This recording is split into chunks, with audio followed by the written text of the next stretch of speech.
Welcome guys, welcome to the current session of insurance claim. दोस्तों, आपने insurance claim पढ़ा होगा कि स्टडी नोट जो आपके सिलेबस है फाइनेंशियल अकाउंटिंग का, उसमें कुल 12 स्टडी नोट है। इसमें से स्टडी नोट नंबर 2, इसमें 4 चैप्टर हैं। Chapter 1 bills of exchange, chapter 2 consignment, chapter 3 joint venture, chapter number 4 insurance claim. Insurance claim guys एक इंपॉर्टेंट टॉपिक है और आपने इसको पहले पढ़ा भी होगा। कुल 9 प्रैक्टिकल क्वेश्चन है इस चैप्टर के अंदर। इंश्योरेंस क्लेम में बच्चों को जो चैप्टर इंश्योरेंस क्लेम में 2 पार्ट्स में डिवाइडेड है, loss of stock policy, loss of profit policy. Students को जो दिक्कत आती है वो आती है लॉस ऑफ प्रॉफिट पॉलिसी में। वहां पर कैलकुलेशन करनी होती है, calculation of short sales, calculation of gross profit और calculation of loss of profit, और वहां पर एवरेज लॉस अप्लाई करके क्लेम का अमाउंट निकालना। तो थोड़ा सा लॉस ऑफ स्टॉक पॉलिसी में बच्चे कंफर्टेबल फील करते हैं और लॉस ऑफ प्रॉफिट पॉलिसी में थोड़ा सा अनकंफर्टेबल फील करते हैं। चलिए, कोई बात नहीं, इस छोटे से सेशन में हम लोग डिस्कस करेंगे। हमारा 15-20-25 मिनट का डिस्कशन होगा, इसके बाद एक छोटा सा टेस्ट होगा इसी चैप्टर के ऊपर बेस्ड, ये मानकर कि आप इस टॉपिक को पहले एक बार अच्छे से पढ़ चुके होंगे। बच्चों, ये जो टॉपिक है हमारा इंश्योरेंस क्लेम, बेसिकली इंश्योरेंस का चैप्टर आपके सीएम इंटर ग्रुप 1 और ग्रुप 2 दोनों में है, लेकिन इंटर ग्रुप 1 में इंश्योरेंस क्लेम की कैलकुलेशन करनी है और इंटर ग्रुप 2 में जब आप बच्चे जाएंगे, आप में से जो बच्चे बोर्ड ग्रुप की तैयारी कर रहे हैं, इंटर ग्रुप 2 में आपका एक चैप्टर है insurance company, accounts of insurance company. अब देखिए, इंश्योरेंस एक बेसिकली ट्रांजैक्शन है, 2 लोगों के बीच के ट्रांजैक्शन है इंश्योरेंस, और यहाँ पर 2 पार्टी इन्वॉल्व होती है। एक वो पार्टी जो इंश्योरेंस करती है, सेकंड पार्टी जो इंश्योरेंस करवाती है। जो पार्टी इंश्योरेंस करती है उसे हम कहते हैं इंश्योरर, और जिस पर्सन ने इंश्योरेंस कराया होता है उसे हम कहते हैं इंश्योर्ड और पॉलिसी होल्डर। अब ये जो सीएम में इंटर ग्रुप 1 ग्रुप 2 है, ग्रुप 1 में आपको किसके बारे में पढ़ना है? उस पार्टी के बारे में जिसने इंश्योरेंस करवाया है, यानी कि पॉलिसी होल्डर और इंश्योर्ड। और जब आप सीएम में ग्रुप 2 करेंगे तो वहां पर आप पढ़ेंगे अकाउंट्स ऑफ इंश्योरेंस कंपनी, उस कंपनी के बारे में जो इंश्योरेंस पॉलिसी देती है, जो इंश्योरेंस करती है। राइट, चलिए वापस आते हैं ग्रुप 1 के अंदर। यहाँ पर अब जब हम इंश्योरेंस की बात करते हैं तो बड़ा लिमिटेड, बड़ा सा एक कॉम्पैक्ट करा, इस टॉपिक को बहुत छोटा करके इंस्टीट्यूट ने आपके सिलेबस में रखा है। देखिए, इंश्योरेंस में जैसे मैंने आपसे कहा कि इसमें हमें उस पर्सन के बारे में पढ़ना है जिसने पॉलिसी ली है। अब हम इंश्योरेंस कराते हैं, इंश्योरेंस 2 तरह के होते हैं, एक होता है लाइफ इंश्योरेंस, एक होता है जनरल इंश्योरेंस। तो लाइफ इंश्योरेंस का इस चैप्टर से कोई लेना देना नहीं है, आपको लाइफ इंश्योरेंस नहीं पढ़ना। सेकंड है जनरल इंश्योरेंस, तो जनरल इंश्योरेंस के बारे में डिस्कस करते हैं। अब जो जनरल इंश्योरेंस है लाइफ इंश्योरेंस से बिल्कुल अलग हो गया। मैं इस बात को रिपीट कर देता हूँ कि लाइफ इंश्योरेंस से इस चैप्टर का कोई लेना देना नहीं है, आपको सिर्फ जनरल इंश्योरेंस ही पढ़ना है। अब जनरल इंश्योरेंस 3 होते हैं बच्चों, एक होता है इंश्योरेंस मरीन इंश्योरेंस, एक फायर इंश्योरेंस, और बाकी सब रिमेनिंग होते हैं मिसलेनियस इंश्योरेंस। हमें इसमें सिर्फ फायर इंश्योरेंस के बारे में पढ़ना है। तो चैप्टर के बच्चों अनम्यूट करो अपने आप को, सॉरी म्यूट करो। तो देखो, जैसे मैं आपसे कह रहा था कि इस पर्टिकुलर टॉपिक में इंश्योरेंस का जो ये चैप्टर है ये बहुत ही लिमिटेड है। इंश्योरेंस कंपनी के बारे में कुछ डिस्कस नहीं करना, सिर्फ वो पर्सन जो इंश्योरेंस कर रहा था उसको डिस्कस करना है। और वहां यहाँ पर भी जिन पॉलिसीज की हम बात करें वो पॉलिसीज है अगेंस्ट फायर, फायर के अगेंस्ट में। हम इस चैप्टर में सिर्फ एक लिमिटेड टॉपिक पढ़ेंगे कि पॉलिसी जो हमें फायर के अगेंस्ट मिली है। अब यहाँ पर पॉलिसीज बहुत तरह की होती है, लेकिन हमें सिर्फ फायर के अगेंस्ट में बात करनी है। अब जैसे मैंने आपसे कहा कि ये जो टॉपिक है 2 पार्ट्स में डिवाइडेड है, लॉस ऑफ स्टॉक पॉलिसी और लॉस ऑफ प्रॉफिट पॉलिसी बच्चों। और एक बात ये कि हम सिर्फ पॉलिसी होल्डर के बारे में पढ़ेंगे और वहां पर भी सिर्फ पॉलिसी अगेंस्ट फायर के बारे में। चलिए, अब देखिए, जब हम इंश्योरेंस पॉलिसी लेते हैं फायर के अगेंस्ट में, तो कोई अब एक पर्टिकुलर एक एग्जांपल लेकर ही पूरा सेशन चलेगा और खत्म होगा। मैं बात करूंगा एक बिजनेसमैन की जिनका नाम है एक्स। मिस्टर एक्स एक बिजनेसमैन है, उनकी एक शॉप है या गोडाउन है या वेयर हाउस है, जो भी है। उनके गोडाउन में या शॉप में जो गुड्स रखी हुई, जो माल रखा हुआ है, कहीं वो आग लगने से माल डैमेज ना हो जाए, उस माल का वो इंश्योरेंस कराना चाहते हैं और पॉलिसी लेना चाहते हैं अगेंस्ट फायर। बस ये हमारा चैप्टर है। आप देखिएगा, इस पूरे चैप्टर में पहले वर्ड से लेकर लास्ट वर्ड तक कहीं पर भी किसी और चीज का कोई डिस्कशन नहीं है। बहुत ही लिमिटेड पार्ट है इंश्योरेंस बिजनेस को लेकर। अब यहाँ पर मिस्टर एक्स ने जब ये डिसाइड करा कि वो अपने माल का इंश्योरेंस कराएंगे और इंश्योरेंस कंपनी से पॉलिसी लेंगे कि उनका अगर आग लग जाती है प्रीमाइसेस पर, तो आग लगने से जो नुकसान होगा उसकी भरपाई हो जाए, तो वो इंश्योरेंस कंपनी को अप्रोच करेंगे, किसी एजेंट को अप्रोच करेंगे और उससे पॉलिसी लेंगे। जब एजेंट आएगा तो उसका पहला क्वेश्चन ये होगा मिस्टर एक्स से, मिस्टर एक्स तुम्हें एक बेसिक पॉलिसी चाहिए, सिंपल पॉलिसी चाहिए या स्पेशल पॉलिसी चाहिए? अब मिस्टर एक्स को तो नहीं पता कि सिंपल पॉलिसी क्या होती है, स्पेशल पॉलिसी क्या होती है। एक्स ने पूछा सर ये मुझे ना डिस्क्राइब करो, थोड़ा सा एक्सप्लेन करो, मैं समझ नहीं पाया। तो एजेंट कहेगा कि सर अगर आप सिंपल पॉलिसी लोगे तो उसका नाम है लॉस ऑफ स्टॉक पॉलिसी। हम आपको पॉलिसी देंगे आपके माल के अगेंस्ट में कि अगर आग लगने से आपका माल डैमेज हो जाता है और अगर सारा माल भी जल जाता है तो पूरे माल का आपको क्लेम मिलेगा, पूरा पैसा आपको मिल जाएगा। तो एक्स ने कहा मैं यही तो चाहता हूं कि अगर माल में आग लग जाए और पूरा माल मेरा डैमेज हो या जो भी मेरा लॉस हो मुझे उसका क्लेम मिले, तो ये तो बेस्ट है। तो एजेंट बोला नहीं सर ये तो सिंपल पॉलिसी है, स्पेशल पॉलिसी अलग है। तब बिजनेसमैन ने पूछा स्पेशल पॉलिसी में क्या होगा? एजेंट बोला कि सर ये बताइए जब प्रीमाइसेस में आग लगेगी तो खाली माल थोड़ी जलेगा, आग लगने से वहां पे जो पूरा जो एनवायरमेंट है वो सारा का सारा डिस्टर्ब हो जाएगा। आग लगने से सारी दीवारें काली हो जाएंगी, छत काली होगी, पूरा एकदम डार्क ब्लैक हो जाएगा सारा प्रीमाइसेस, और पूरा इलेक्ट्रिक जितना भी आपका फिटिंग था सब डैमेज हो जाएगा। वहां जो एनवायरमेंट है वो पूरा का पूरा डिस्टर्ब होगा, डैमेज होगा। और अगर माल का क्लेम हमने आपको दे भी दिया तो आप काम दोबारा थोड़ी कर पाओगे। काम कैसे करोगे आप? अरे भाई माल आपने दोबारा परचेस कर, लेकिन करोगे कहां पर काम? फैक्ट्री तो पूरी डैमेज हो गई, इलेक्ट्रिक फिटिंग डैमेज हो गई, सारा प्रीमाइसेस पूरा ब्लैक ब्लैक हो गया, तो काम कैसे करोगे? तो वहां पर जब आप काम नहीं कर पाओगे, उसको रिनोवेट करोगे, तो रिनोवेशन में आपको लगेंगे 4-5 महीने। अब 4-5 महीने तक अगर रिनोवेशन चलेगा तो ये बताओ कि माल का क्लेम हमने दे भी दिया तो वो जो 4-5 महीने आपने रिनोवेशन करा उसमें आपने बिजनेस नहीं करा, और जब बिजनेस नहीं करा तो आपके प्रॉफिट का भी लॉस हुआ। उस प्रॉफिट का क्या होगा? आपके फिक्स एक्सपेंसेस का क्या होगा? अगर आप स्पेशल पॉलिसी लोगे तो हम आपको आपके माल का भी क्लेम देंगे, प्रॉफिट का भी क्लेम देंगे, एक्सपेंसेस का भी क्लेम देंगे। बच्चों इसे हम कहते हैं स्पेशल पॉलिसी और इसी को हम कहते हैं लॉस ऑफ प्रॉफिट पॉलिसी, और ये दोनों ही आपके सिलेबस में है। आपके सिलेबस में लॉस ऑफ स्टॉक पॉलिसी भी है, लॉस ऑफ प्रॉफिट पॉलिसी भी है। जल्दी से मैं आपको ये बताकर कि अब तक एग्जाम्स में क्या आता था, इसके बाद फिर मैं आपको बताऊंगा कि अब जो क्वेश्चन आएगा, क्योंकि आपका जो पेपर है वो अक्टूबर में वो एमसीक्यू बेस्ड है। अब एमसीक्यू मतलब ये नहीं होता, एमसीक्यू का मतलब ये नहीं होगा कि भाई जो क्वेश्चन होगा उसमें फिल इन द ब्लैंक्स आएंगे या खाली ट्रू फॉल्स आएगा या बस कोई एमसीक्यू पे कोई आंसर चूज करना होगा, बल्कि फुल फ्लैज प्रैक्टिकल क्वेश्चन आएगा। और उस प्रैक्टिकल क्वेश्चन में कुछ कुछ बातें, छोटी छोटी जो कैलकुलेशंस है वो आपसे पूछी जाएंगी। आप जानते हैं जो पेपर आप पहले देते थे फेस टू फेस, आप जाकर जो ऑफलाइन एग्जाम होता था आपका, उसमें और ऑनलाइन एग्जाम में क्या डिफरेंस है? इस पर्टिकुलर चैप्टर के अगर मैं कॉन्टेक्स्ट में बात करूं, डिफरेंस ये कि जब आप पेपर ऑफलाइन देते थे तो आपको पूरे फॉर्मेट्स बना के दिखाने होते थे। आपके पास स्केल, पेंसिल, इरेजर, शार्पनर ये सब होना जरूरी था। आपका काफी टाइम लगता था कि आप फॉर्मेट्स बनाते थे, उसके अंदर फिर फॉर्मेट बनाकर उसको कैसे आपको सिस्टमेटिक तरीके से प्रेजेंट करना है, इस सब पर आप बहुत ध्यान देते थे। आपका बड़ा सारा टाइम वेस्ट होता था। ऑनलाइन में क्या हुआ कि आपको कैलकुलेशन वही करनी है जो ऑफलाइन में करनी थी, लेकिन आपको फॉर्मेट्स नहीं बनाने, आपका टाइम सेव हो गया। अब यहाँ पर कौन सा बच्चा है वो जो कामयाब होगा, जो सक्सेसफुल होगा? वो बच्चा जिसकी कैलकुलेशन ज्यादा होगी अच्छी, जो स्मार्ट होगा कैलकुलेशंस में, जो बच्चा जल्दी से कैलकुलेटर पे वर्क कर सकता होगा, जल्दी से वो डिजिट प्रेस कर सकता होगा, कैलकुलेशन उसका माइंड शार्प होगा, उसकी कॉन्सेप्ट की क्लैरिटी बहुत अच्छी होगी, वो जल्दी से कैलकुलेशन कर लेगा। चलिए, ये तो एक डिफरेंस था ऑफलाइन और इस पेपर का जो होने वाला है। वापिस आता हूं मैं टॉपिक के ऊपर। तो जो इंश्योरेंस के लिए हमारा चैप्टर है बच्चों, इसमें बेसिकली जब एक इंश्योरेंस कंपनी से कोई पर्सन अपने गुड्स का इंश्योरेंस कराता है और अगर आग लगने से नुकसान होगा उसकी भरपाई के लिए उसका क्लेम मिल जाए, तो उस पर्सन को जो इंश्योरेंस पॉलिसी लेता है उसे हम पॉलिसी होल्डर और इंश्योर्ड कहते हैं और कंपनी को इंश्योरर कहते हैं। और इनके बीच में जो कॉन्ट्रैक्ट होता है बेसिकली वो कॉन्ट्रैक्ट ऑफ इंडेमनिटी है। बच्चों आपने indemnity, contract of indemnity business law में, मर्केंटाइल लॉ में पढ़ा होगा। इंडेमनिटी का मतलब होता है to make good the loss, किसी के नुकसान की भरपाई करना इंडेमनिटी कहलाता है। अब यहाँ पर अब नुकसान की भरपाई कौन करेगा? Insurance company. तो उसे हम कहते हैं इंडेमनीफायर, जो गुड को, लॉस को पूरा करेगा।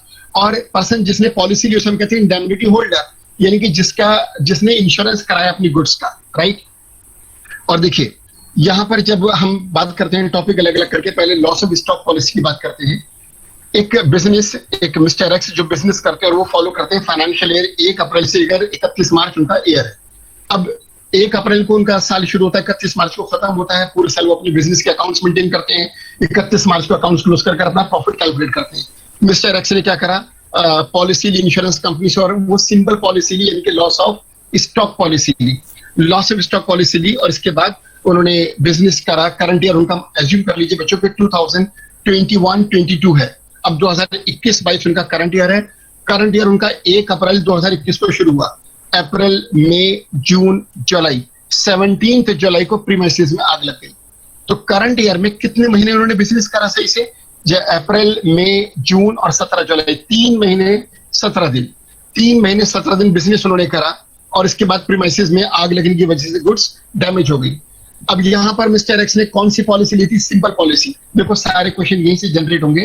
तो सिंपल पॉलिसी ली थी मिस्टर एक्स ने, यानी कि लॉस ऑफ स्टॉक पॉलिसी ली थी। 17 जुलाई को जब प्रीमाइसेस में आग लगेगी तो वो सबसे पहला कॉल किसको करेंगे? अपने घर में अपना दुख व्यक्त करेंगे? नहीं, सबसे पहले मिस्टर एक्स का कॉल जाएगा इंश्योरेंस कंपनी को कि मेरे प्रीमाइसेस में आग लग गई है, जल्दी से सर्वेयर को भेजो, जो सर्वे करेगा और देखेगा कि मुझे कितना लॉस हुआ। अब ये बताइए, सर्वेयर जब तक सर्वे करने आएगा तब तक तो आग बहुत बड़े लेवल पे लग चुकी होगी, और आग को बुझाने के लिए वहां पर जो भी काम करा जाएगा उसके बाद 2, 4, 6, 8 घंटे या 1 दिन 2 दिन जब पूरी तरह से उसको कंट्रोल कर लिया जाएगा आग को, तो वहां तो सब कुछ जल चुका होगा, माल सारा डैमेज हो चुका होगा। कैसे पता चलेगा कि यहाँ पर जो माल था वो कितने का था? प्रॉब्लम यहाँ पर है, इंश्योरेंस कंपनी से हमने पॉलिसी ली, इंश्योरेंस कंपनी हमको क्लेम देगी जो हमको लॉस हुआ, लेकिन वो लॉस कितने का हुआ ये पता कैसे चलेगा? 3 महीने 17 दिन, डेट याद रखेगा। करंट ईयर 2021-22 है, और जो करंट ईयर स्टार्ट हुआ वो था 1 अप्रैल 2021, और जो आग फायर अकड़ हुई वो थी 17 जुलाई। तो अप्रैल, मई, जून और 17 दिन जुलाई के 3 महीने 17 दिन बिजनेस करा, और उसके बाद 17 जुलाई को फायर अकड़ होने की वजह से सारे प्रीमाइसेस डैमेज हुए और सारा माल जल गया। अब यहाँ पर क्लेम, हम इंश्योरेंस कंपनी से क्लेम लेंगे। क्लेम का अमाउंट कैलकुलेट करने के लिए ये पता होना चाहिए कि 17 जुलाई को जिस माल में आग लगी वो माल था कितने का। इसके लिए क्या करना होगा, क्योंकि इसका कोई प्रूफ नहीं है कि माल कितने का था। हम 17 जुलाई को जिस दिन आग लगी उस दिन का ट्रेडिंग अकाउंट बनाएंगे, ट्रेडिंग अकाउंट जिसका नाम होगा मेमोरेंडम ट्रेडिंग अकाउंट, क्योंकि एक मिसिंग फिगर को फाइंड आउट करने के लिए है ये। अब जब 17 जुलाई को मेमोरेंडम ट्रेडिंग अकाउंट बनेगा तो ओपनिंग स्टॉक बच्चों हमें पहले से पता होगा। अब ये मत कहना कि देखो क्वेश्चन में तो ओपनिंग स्टॉक दे रखा होगा, अगर तुम प्रैक्टिकल लाइफ में जाके सोचो कि ओपनिंग स्टॉक कैसे पता चलेगा, तो यार हमने लास्ट ईयर आईटीआर फाइल करी होगी अपनी, गवर्नमेंट डिपार्टमेंट, गवर्नमेंट एजेंसीज में हमारे अकाउंट्स होंगे, और हमारा जो चार्टर्ड अकाउंटेंट है उसके पास हमारे अकाउंट्स होंगे। हम सारे अकाउंट, सारे बुक्स अपने फैक्ट्री में थोड़ी रखते हैं, हमारे घर में भी होगा, हमारे पास लैपटॉप में, मोबाइल में भी होगा, तो ये डाटा हमें मिल जाएगा। ओपनिंग स्टॉक हमें पता होगा कि 1 अप्रैल 2021 को हमारा ओपनिंग स्टॉक कितना था, ये हमको मालूम होगा। हमें ये देखना होगा कि 1 अप्रैल से लेकर 17 जुलाई तक हमने परचेजेस कितनी करी, 3 महीने 17 दिन में हमारी सेल्स कितनी हुई, और अपने पिछले 4-5 साल के अकाउंट्स उठाकर ये देखना होगा हमारा ट्रेंड क्या है, हम ऑन एन एवरेज हमारी जीपी रेशियो कितनी रहती है। अब अगर क्वेश्चन तुम्हारे एग्जाम में सिंपल आया तो क्या होगा, जिस साल आग लगी उस साल का ओपनिंग स्टॉक आपको गिवन होगा, 3 महीने 17 दिन की परचेजेस गिवन होगी, 3 महीने 17 दिन की सेल्स गिवन होगी, और क्वेश्चन में जीपी रेशियो भी गिवन होगी। अब तो बड़ा आसान हो गया, आप बनाएंगे ट्रेडिंग अकाउंट, डेबिट में लिखेंगे ओपनिंग स्टॉक परचेसेस, क्रेडिट में सेल्स, और वो जो जीपी रेशियो दे रखी है वो सेल्स से मल्टीप्लाई करेंगे तो ग्रॉस प्रॉफिट आ जाएगा। अब जब डेबिट में आपको ओपनिंग स्टॉक मालूम है, अभी मैं फॉर्मेट के थ्रू समझा रहा हूं, आप माइंड में ये सोचिए कि अगर फॉर्मेट आप नहीं भी बना रहे तो ओपनिंग स्टॉक, परचेसेस और ग्रॉस प्रॉफिट को आप तीनों को प्लस कर देना, और तीनों के टोटल में से अगर आप सेल्स को माइनस करोगे तो क्रेडिट साइड का जो डिफरेंस है क्लोजिंग स्टॉक वो निकल आएगा। इसे कहते हैं stock available on the date of fire. आग लगने में, जिस दिन आग लगी उस दिन स्टॉक कितना था, कैसे पता लगाएंगे? देखिए एग्जाम्स में, अगर ऑनलाइन एग्जाम्स में एक सिंपल क्वेश्चन आया और क्वेश्चन का 2 मार्क्स का क्वेश्चन है, तो ये सफिशिएंट है कि आपको opening stock, purchases, sales given होगा। अब मैं आपको जो समझाऊंगा बिना फॉर्मेट के आपसे डिस्कस करूंगा। देखिए किस तरह से क्वेश्चन 2 नंबर से 4 नंबर का बनता है। आप देखिए 2 to 4, 2 से 4 कैसे बनाऊंगा मैं। ओपनिंग स्टॉक गिवन है, परचेज, ओपनिंग स्टॉक कब का गिवन है, एग्जांपल याद रखिएगा 1 अप्रैल 2021 का। आग कब लगी, 17 जुलाई को, 3 महीने 17 दिन हमने बिजनेस करा, राइट। इन 3 महीने 17 दिन का परचेजेस गिवन होगा, सेल्स गिवन होगा, ओपनिंग स्टॉक 1 अप्रैल 2021 का गिवन होगा, जीपी रेशियो दे रखी होगी। कितना आसान, ओपनिंग स्टॉक प्लस परचेजेस और सेल से मल्टीप्लाई करके जो जीपी का अमाउंट आएगा, opening stock plus purchases plus gross profit, तीनों को प्लस करके सेल्स में से माइनस कर, इन तीनों के टोटल में से सेल्स को माइनस करेंगे, क्लोजिंग स्टॉक आ जाएगा क्रेडिट साइड का। ठीक है, ये क्वेश्चन 2 नंबर का होगा। अब मैं इसे 3 और 4 का बनाऊं, देखिए कैसे बनेगा। 3 to 4 मार्क्स का ये क्वेश्चन। आपको जो ओपनिंग स्टॉक गिवन होगा वो कहेंगे यार ये ना हम एक प्रैक्टिस को फॉलो कर रहे थे, वो ये थी कि हम स्टॉक को हमेशा कॉस्ट से 10% कम पे दिखाते थे। अब ये लाइन का ऐड होने का मतलब है कि क्वेश्चन का वेटेज बढ़ने वाला है। ओपनिंग स्टॉक को ये पिछले 4-5 साल से क्या प्रैक्टिस फॉलो कर रहे हैं? ये प्रैक्टिस फॉलो कर रहे हैं कि ये स्टॉक को उसकी कॉस्ट से 10% कम पर दिखाते हैं। समझ जाइए ना कि अगर आपको ये पता लगा रहे हैं कि स्टॉक कितना अवेलेबल था जिस दिन आग लगी, तो पहले तो अपने ओपनिंग स्टॉक को सही करिए आप। अगर इनकी प्रैक्टिस ये है कि स्टॉक को 10% कॉस्ट से कम दिखाते हैं, इसका मतलब ये जो ओपनिंग स्टॉक है ये एक्चुअल नहीं है, ये 90% है। तो इसको आप क्या करेंगे? इसको 90 से डिवाइड और 100 से मल्टीप्लाई करेंगे, तभी अपनी ओरिजिनल कॉस्ट पर आएगा। इसका उल्टा करिए। अगर क्वेश्चन में ये लिखा हुआ आ जाए कि भाई हम अपने स्टॉक को कॉस्ट से 10% ज्यादा पर दिखाते हैं, इसका मतलब ये जो स्टॉक है ये 110% है, तो इसे 110 से डिवाइड और 100 से मल्टीप्लाई करके वापस ओरिजिनल कॉस्ट पे लाइए। तो ये क्वेश्चन 2 नंबर से अब 3 और 4 की तरफ जा रहा है। क्वेश्चन टफ हो गया। तो पहले ओपनिंग स्टॉक अगर उनकी प्रैक्टिस है जब वो कम दिखाते हो तो बढ़ाओ, अगर ज्यादा दिखाते हैं तो कम करो और सिर्फ उसकी ओरिजिनल कॉस्ट पे लेकर आओ। परचेजेस के बारे में सुनिए कैसे टफ होगा।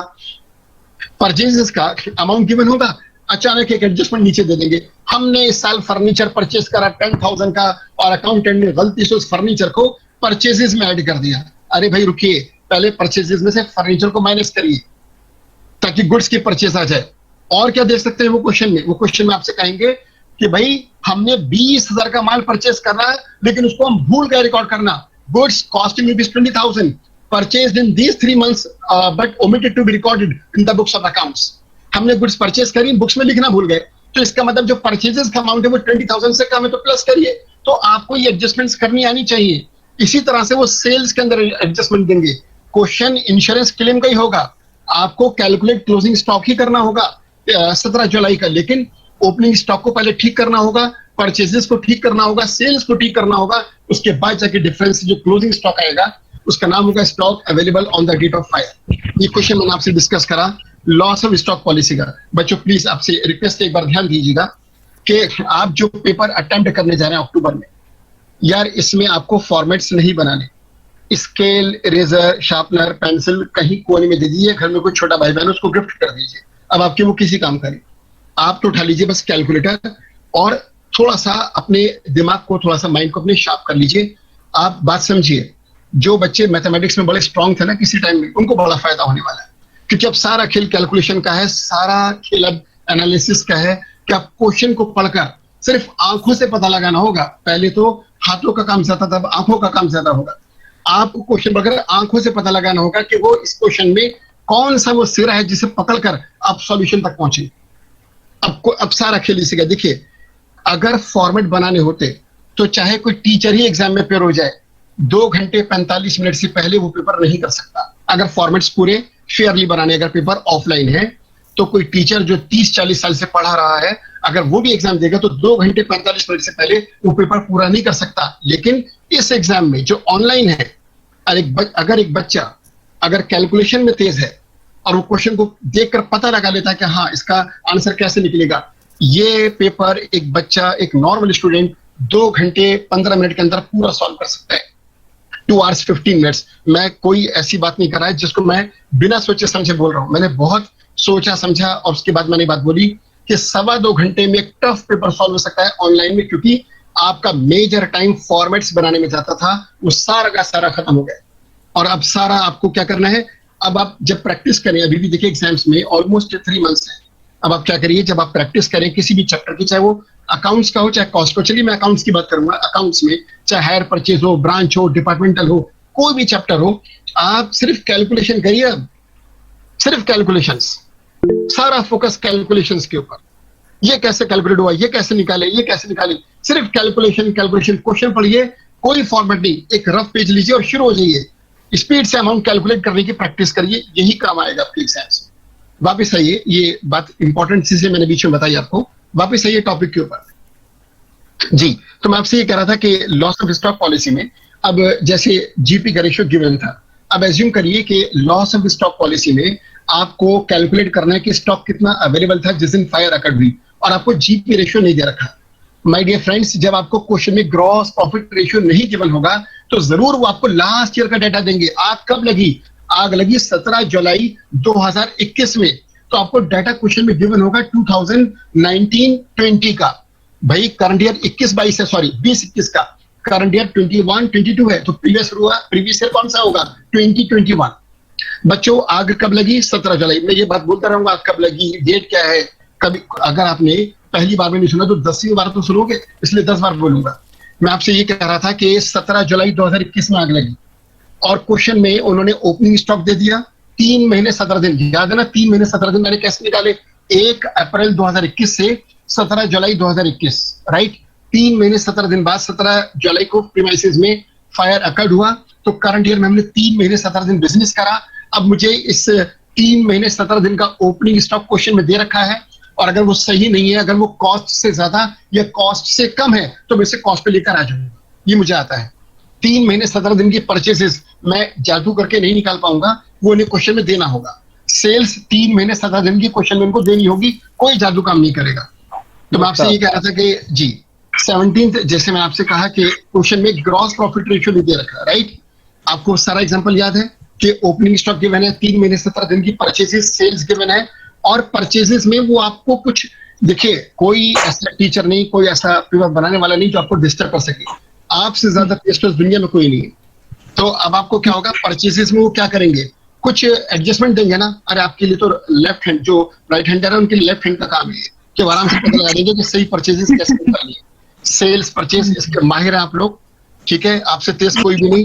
अब होगा क्या, वो आपको जीपी रेशियो नहीं देंगे। तो ऐसा नहीं कि क्वेश्चन को आप उलट पलट के देखोगे, जीपी रेशियो की नीचे चली गिर गई, पता नहीं जीपी रेशियो का आगे ढूंढ के ला रहे हो। अरे जीपी रेशियो नहीं है तो नहीं है। जिस क्वेश्चन में, प्लीज म्यूट योरसेल्फ।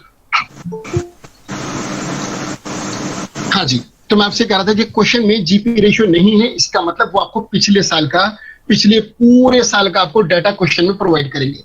बिल्कुल ये बात दिमाग से निकाल देना कि आपका ऑब्जेक्टिव पेपर है तो इतना बड़ा क्वेश्चन नहीं होगा। ये मैं प्रूव कर दूंगा आज के अपने टेस्ट में कितना बड़ा क्वेश्चन होगा।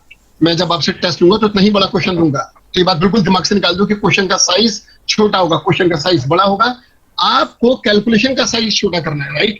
आपको फॉर्मूला समझना है, कैलकुलेशंस करनी है आपको। तो मैं आपसे डिस्कस ये कर रहा था कि जब क्वेश्चन में जीपी रेशियो, प्लीज, तो जब क्वेश्चन में आपको जीपी रेशियो नहीं दे रखा होगा, तो उस केस में आपको लास्ट ईयर का कंप्लीट डाटा दे रखा होगा। जल्दी से क्या करना, जल्दी से रफ पेज उठाना, पेन उठाना, और पिछले साल का जो डाटा दे रखा होगा। आपको मालूम है कि डेबिट साइड की चीजें प्लस होती है, और डेबिट में क्या होता है, ओपनिंग स्टॉक, परचेजेस और डायरेक्ट एक्सपेंसेस। क्रेडिट में क्या होगा, सेल्स और क्लोजिंग स्टॉक। लास्ट ईयर का पूरा डाटा गिवन होगा, ओपनिंग स्टॉक, परचेसेस, सेल्स और डायरेक्ट एक्सपेंसेस और क्लोजिंग स्टॉक। आप पिछले साल का ट्रेडिंग अकाउंट बना देना बच्चे। लास्ट ईयर का ट्रेडिंग अकाउंट आप बनाएंगे, तो लास्ट ईयर का ट्रेडिंग अकाउंट जब आप बनाएंगे, वहां से आपका लास्ट ईयर का ग्रॉस प्रॉफिट आ जाएगा। बात ना ये बीच में थोड़ी सी बड़ी होगी, इसे छोटा करिए। मैं आपसे ये कह रहा था, क्वेश्चन में जब जीपी रेशियो नहीं दे रखा होगा तो इस पर पहले रिजिड हो जाइए। मैं इस बात पे स्ट्रेस दूंगा, आप भी ध्यान से सुनिएगा। जब जीपी रेशियो गिवन नहीं होगा तो आपको लास्ट ईयर का कंप्लीट डाटा दे रखा होगा, पिछले साल का ओपनिंग स्टॉक, पिछले साल का परचेज, सेल्स और लास्ट ईयर का क्लोजिंग स्टॉक। आप लास्ट ईयर का ट्रेडिंग अकाउंट बना के ग्रॉस प्रॉफिट निकाल लेना। जब लास्ट ईयर का ग्रॉस प्रॉफिट आ जाए तो फॉर्मूला लगाना, gross profit upon net sales into 100। Last year का जीपी रेशियो आ जाएगा, और जैसे ही जीपी रेशियो आएगा ये क्वेश्चन आसान हो जाएगा। ठीक है बच्चों। अब इसके बाद इसमें आता है एबनॉर्मल गुड्स। एबनॉर्मल गुड्स, अब प्लीज अपना एक माइंड में आपको एक पिक्चर बनानी है। इसमें पेन पेंसिल यूज नहीं करना। जो मैं बोलूंगा ये मैं बोलूंगा, आप इसको अपने दिमाग से सुनिएगा और माइंड में एक पिक्चर बनाइएगा। सुनिएगा, करंट ईयर में 17 जुलाई को आग लगी, ओपनिंग स्टॉक दे रखा है, 3 महीने 17 दिन की परचेजेस गिवन है, 3 महीने 17 दिन की सेल्स गिवन है, ठीक है, और पिछले साल का कंप्लीट डाटा दे रखा है। पिछले साल का मतलब करंट ईयर 21-22 है, लास्ट ईयर 20-21। लास्ट ईयर का opening stock, purchases, sales, closing stock सब कुछ गिवन है, ठीक है। अब सुनिएगा, नीचे एक एडजस्टमेंट है बच्चों, नीचे एक एडजस्टमेंट है। उसमें क्या लिखा हुआ है, एक एडजस्टमेंट है नीचे कि लास्ट ईयर एक गुड्स थी हमारे पास जिसकी ओरिजिनल कॉस्ट थी 20,000। लास्ट ईयर की गुड्स, लास्ट ईयर जो माल था उसमें से गुड्स थी 20,000, उसका ओरिजिनल कॉस्ट था, लेकिन वो पुअर सेलिंग लाइन प्रोडक्ट था। वो गुड्स खराब हो चुकी थी, तो उसको हमने 50% पर वैल्यू करा 10,000 पर। प्लीज इस बातों को पीछे से रिकॉग्नाइज करिएगा, मैच करिएगा। हाँ भाई बच्चों, लास्ट ईयर कौन सा था, 2021। लास्ट ईयर का opening stock, purchases, sales, closing stock given है। लास्ट ईयर के जो क्लोजिंग स्टॉक है, जो करंट ईयर का ओपनिंग स्टॉक बनेगा, उसमें 20,000 की कॉस्ट की गुड्स 10,000 से प्लस हैं, क्योंकि वो पुअर सेलिंग लाइन प्रोडक्ट था, एबनॉर्मल गुड्स थी, तो उसको हमने 50% पर वैल्यू करा था। अब ये 11वीं क्लास आपको याद आएगी, 11वीं क्लास याद करिए। 11वीं क्लास में टीचर ने चिल्ला चिल्ला के आपसे कहा था कि देखो, अगर ट्रेडिंग अकाउंट से सही ग्रॉस प्रॉफिट निकालना है तो याद रखो कि पूरा ट्रेडिंग अकाउंट कॉस्ट पर बनेगा। Opening stock cost per, purchases cost per, expenses cost per, closing stock cost per. पूरे ट्रेडिंग अकाउंट को कांस्टेंट कर दो कॉस्ट पर, बस सेल्स को आगे भागने दो। सेल्स जितना कॉस्ट के आगे भागेगी उतना डिफरेंस डेबिट साइड में आएगा, और वो सेल से पैदा होगा और वो ग्रॉस प्रॉफिट होगा। जीपी के ग्रॉस प्रॉफिट के जो माँ बाप हैं, पेरेंट्स हैं, वो सेल्स है। जीपी को नहीं पैदा होना चाहिए किसी और चीज से सिवाय सेल्स के, इसलिए ट्रेडिंग अकाउंट को कांस्टेंट किया जाता है पूरी तरह से कॉस्ट पर। अब मुझे बताओ बच्चों कि ट्रेडिंग अकाउंट को अगर कॉस्ट पे लाना है तो लास्ट ईयर जो 20,000 का गुड्स था जिसका कॉस्ट 20,000 था, एबनॉर्मल था, डिफेक्टिव था, वो उसको आपने 50% पर वैल्यू करा, तो लास्ट ईयर के क्लोजिंग स्टॉक में वो 20,000 वाला गुड्स 10,000 से प्लस है। ठीक है, ये गुड्स डिफेक्टिव है, ठीक है, मैं AS2 लगा रहा हूं, लेकिन मेरा जीपी गलत आएगा। अगर मुझे ग्रॉस प्रॉफिट को सेल से पैदा करना है तो मुझे क्लोजिंग स्टॉक को ठीक करना होगा। जल्दी बताना, मैं एग्जांपल लूंगा, मुझे कोई ना कोई बच्चा पक्का रिस्पॉन्स करना। लास्ट ईयर का जो क्लोजिंग स्टॉक है ना, वो 1,90,000 है। लास्ट ईयर का क्लोजिंग स्टॉक 1,90,000 है, और 1,90,000 के क्लोजिंग स्टॉक में 20,000 के गुड्स जो कि डिफेक्टिव हैं वो 10,000 से प्लस हुई है। बताओ दोस्तों, अगर मैं लास्ट ईयर का ट्रेडिंग अकाउंट बनाता हूं जीपी रेशियो निकालने के लिए, तो क्लोजिंग स्टॉक 1,90,000 लूंगा, या मैं पहले इसमें जो 20,000 की गुड्स जो 10,000 से प्लस हैं 10,000 और प्लस करके इसे 2 लाख करूंगा? Please response, any one of you. Sir 20,000 को ऐड करेंगे और 10,000 माइनस करेंगे। एक ही बात है, हम 20 प्लस करके 10 माइनस करें, इससे बेटर होगा कि सीधा 10,000 प्लस कर दें और इसे 2 लाख कर दें। राकेश बंसल जी, इस बात को ध्यान से सुनिएगा कि जो ट्रेडिंग, राकेश बंसल जी सुन रहे हैं आप? हाँ सर, मैं आपसे ये कह रहा था कि जो लास्ट ईयर का ट्रेडिंग अकाउंट है ना, उसमें जो क्लोजिंग स्टॉक है ना, वो 1,90,000 से है, और इस 1,90,000 में 20,000 की गुड्स 50% पर वैल्यू की गई है, यानी कि 10,000 से उनको ऐड किया गया है। तो इसे आप पहले कॉस्ट पर लाने के लिए जो 10,000 कम था उसे दोबारा प्लेस करके इसे 20,000 करेंगे, और कॉस्ट जो क्लोजिंग स्टॉक है 190 से 2 लाख का हो जाएगा। इसके बाद आपका जो जीपी आएगा, उस जीपी से आप जीपी रेशियो निकालेंगे। बच्चों, लॉस ऑफ स्टॉक पॉलिसी, अब इसका एग्जाम में क्वेश्चन कैसा आएगा? Tejashree, are you listening? Tejashree, yes sir. Thank you ji. Tejashree, मैं ये कह रहा था आपसे कि लास्ट ईयर का जो, पहले बताओ तेजश्री कि अगर करंट ईयर में जीपी रेशियो नहीं दे रखा और 3 महीने 17 दिन का आपको ट्रेडिंग अकाउंट बना के stock available on the date of fire निकालना है, और अगर आपको जीपी रेशियो नहीं है गिवन क्वेश्चन में, तो आपको क्या चीज गिवन होगी? लास्ट ईयर का डाटा, उसमें ओपनिंग स्टॉक को किस पर लेकर आएंगे? Cost per. Closing stock should be at cost. Purchases में कोई एडजस्टमेंट करनी होगी तो कर लेंगे, सेल्स में कोई एडजस्टमेंट करनी होगी तो कर लेंगे, राइट? चलिए ठीक है। इसके बाद, हाँ भाई दोस्तों, इसके बाद आप क्या करेंगे कि लास्ट ईयर का जीपी निकालकर उसे अप्लाई करेंगे करंट ईयर के 3 महीने 17 दिन की सेल्स पर, तो करंट ईयर का stock available on the date of fire आ जाएगा। अब बच्चों एक बात बताना है, जो करंट ईयर 3 महीने 17 दिन का जो आपको स्टॉक निकालना है, आप क्या करोगे? 3 महीने 17 दिन का opening stock plus purchases plus gross profit minus sales, closing stock available on the date of fire आ जाएगा। इसके बाद अब ये जो स्टॉक अवेलेबल था, ऐसे करो, ये 4 लाख आंसर आया। जिस दिन आग लगी उस दिन माल 4 लाख का अवेलेबल था। राकेश बंसल जी, जो 4 लाख का माल अवेलेबल था आग लगने वाले दिन, इसका क्लेम नहीं मिलेगा आपको। आपको क्वेश्चन में सैल्वेज स्टॉक दे रखा होगा। देखो बच्चों, एग्जाम्स में एक एक शब्द इंपॉर्टेंट है। हो सकता है क्वेश्चन में पूछा जाए कि what is the amount of stock available on the date of fire. इसका मतलब हुआ कि जो माल अवेलेबल था वो आपको बताना है। अगर क्वेश्चन में पूछा जाए कि what is the amount of loss of stock, तो आपको सैल्वेज स्टॉक पहले माइनस करना होगा।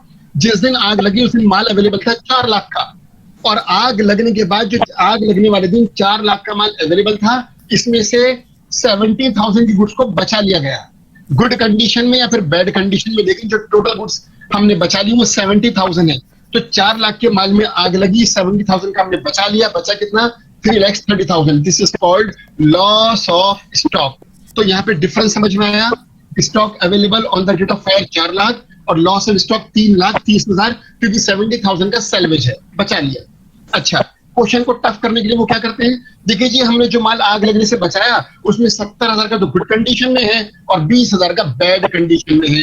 अरे बैड हो या वेरी बैड हो, आपने बचा तो लिया ना, बात खत्म, कंफ्यूज मत करो भाई, बैड हो या गुड हो माल तो बच गया। अरे बैड कंडीशन में उसकी वैल्यू अगर 20,000 है तो बाजार में 20 का बिक जाएगा ना वो, तो इंश्योरेंस कंपनी क्लेम नहीं देगी हमको।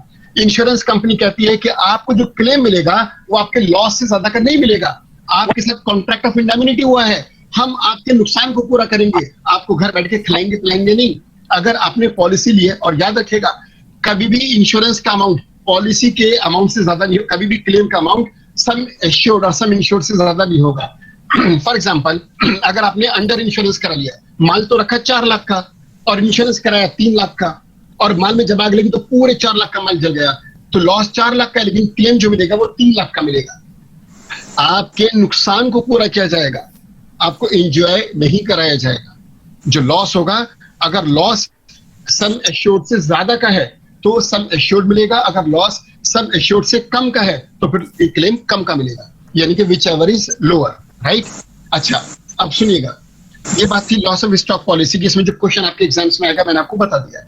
अब आइए लॉस ऑफ प्रॉफिट पॉलिसी, जल्दी से इसको फिर आगे लेके चलते हैं। लॉस ऑफ प्रॉफिट पॉलिसी में हम जब इंश्योरेंस कंपनी से पॉलिसी लेते हैं तो इंश्योरेंस कंपनी का एजेंट हमसे कहता है कि सर जब आपके प्रीमाइसेस में आग लगेगी तो खाली माल थोड़ी डैमेज होगा, सारा एनवायरनमेंट डैमेज होगा सर इतना सब कुछ डैमेज हो जाएगा कि आप जब उस प्रीमाइसेस का रिनोवेशन करोगे तो अगर आपके प्रीमाइसेस बड़े हैं, 1 मंजिल 2 मंजिल 4 6 मंजिल का आपका पूरा बिल्डिंग है, तो जितना बड़ा एम्पायर आपका होगा उतना ज्यादा आपको टाइम लगेगा अपने इस प्रीमाइसेस को रिनोवेट करने में।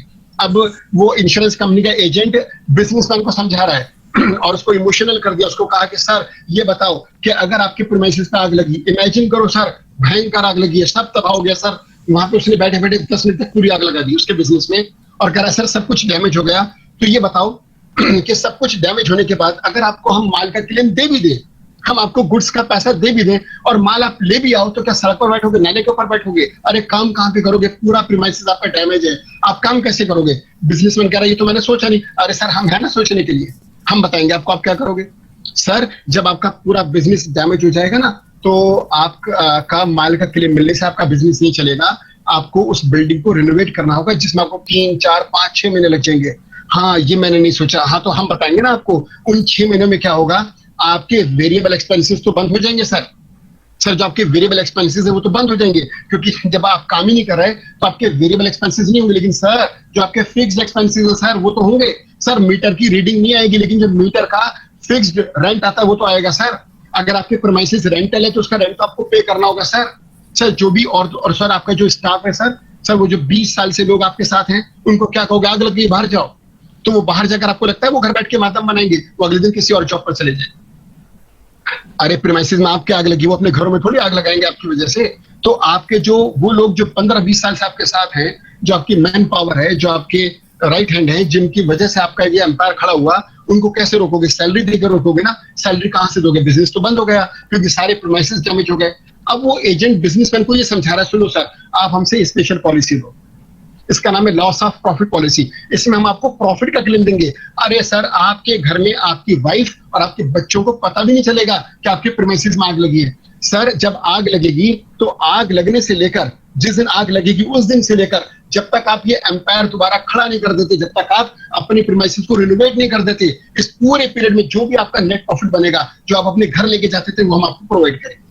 हम आपको आपका नेट प्रॉफिट देंगे और जितने भी आपके फिक्स्ड एक्सपेंसेस हैं उन सब का क्लेम भी हम देंगे।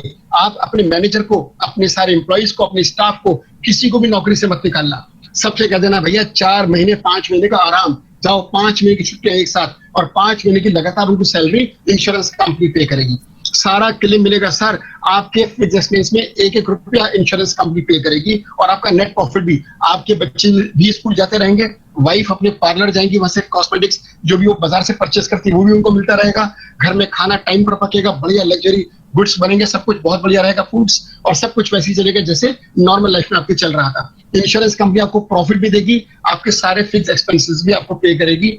आप अगर लॉस ऑफ प्रॉफिट पॉलिसी लेते हैं, बच्चों यही बच्चों को टफ लगता है ये टॉपिक, जल्दी से कैलकुलेशन पर आ जाइए लॉस ऑफ प्रॉफिट की। देखिए हुआ क्या, करंट ईयर 2021-22 है।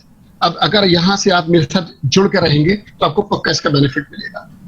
करंट ईयर है 21-22, 1 अप्रैल 21 से लेकर 31 मार्च 22, और बिजनेसमैन ने ली है लॉस ऑफ प्रॉफिट पॉलिसी। इसके बाद बच्चों ये सेशन भी ओवर हो जाएगा, क्योंकि आप सब जानते हैं, आप पढ़ चुके हैं, ये लास्ट टॉपिक है। लॉस ऑफ प्रॉफिट पॉलिसी क्या होगा? इंश्योरेंस कंपनी से बिजनेसमैन ने कहा कि भाई ये बताओ, अगर मैं तुमसे पॉलिसी लेता हूं तो अगर मैं तुमसे लॉस ऑफ प्रॉफिट पॉलिसी लेता हूं तो ये बताओ, तुम कह रहे हो कि तुम मुझे प्रॉफिट का क्लेम दोगे, और तुम तब तक प्रॉफिट का क्लेम देते रहोगे, तब तक मेरे सारे फिक्स एक्सपेंसेस बियर करोगे, जब तक मैं रिनोवेशन कंप्लीट ना कर लूं। हाँ, हम ये कह रहे हैं, ठीक है, तो मुझे लगेंगे 4 साल।